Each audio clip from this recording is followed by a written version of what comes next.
ఎన్నో రోజుల నుంచి అనుకుంటున్నాం. ఇది నాకు తెలిసి ఒక 5 వెళ్తున్నాం. బాబాయ్, రఘువరన్, నేను, శ్రవణ్, ఇక్కడ బ్రష్ చేసుకునేటోడు శివ అక్కడ బాటిల్ పట్టుకొని వెళ్తున్నాడు. అక్కడ చూడండి, అక్కడ కరెక్ట్ చూడండి, ఇక్కడ బాత్రూమ్ వెళ్తున్నట్టుండు, ఎమర్జెన్సీ అట్టుంది కాబట్టి తమ్ముడు ఆడ గణేష్. సో మనం వీని కూడా మేము చూపిస్తాం, మన నవీన్ ని. వాడే ఒక రకంగా దిస్ ఈస్ గణేష్. నోరు తెరిస్తే బూతులు వస్తాయి. Let's go. కొన్ని వందల సంవత్సరాల నుంచి ఒక యూట్యూబర్ కావాలని మన ఆశ. మీకేమైనా తెలుసుంటే ఈ లైటర్ వల్ల దేనికి వాడతారు?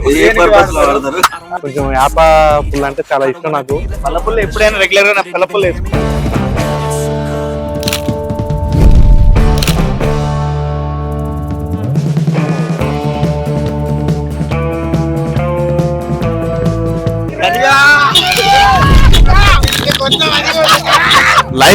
లైఫ్ లో ఇలాంటిది ఎప్పుడు ఎక్స్పెరిమెంట్ చేసినారా? చూడండి, ఇట్స్ 6 గంటల 11 నిమిషాలు ఈవినింగ్. అండ్ సింపుల్ గా చెప్పాలంటే హెవెన్ ఆన్ ది రోడ్ అంటాం కదా, కాదు కానీ ఒక్కసారి మీరు వచ్చి ఎక్స్పీరియన్స్ చేయండి. సో గాయ్స్, యాక్చువల్లీ ఏంటంటే అసలు ఇంత మంచి లొకేషన్ కి ఈ టైంలో మేము చాలా మంది ఏమన్నారంటే ఇంకా గోవాకి వెళ్ళాలంటే ఇంకా 70-80 కిలోమీటర్స్ డిస్టెన్స్ ఉంది. లాస్ట్ 24 hours నుండి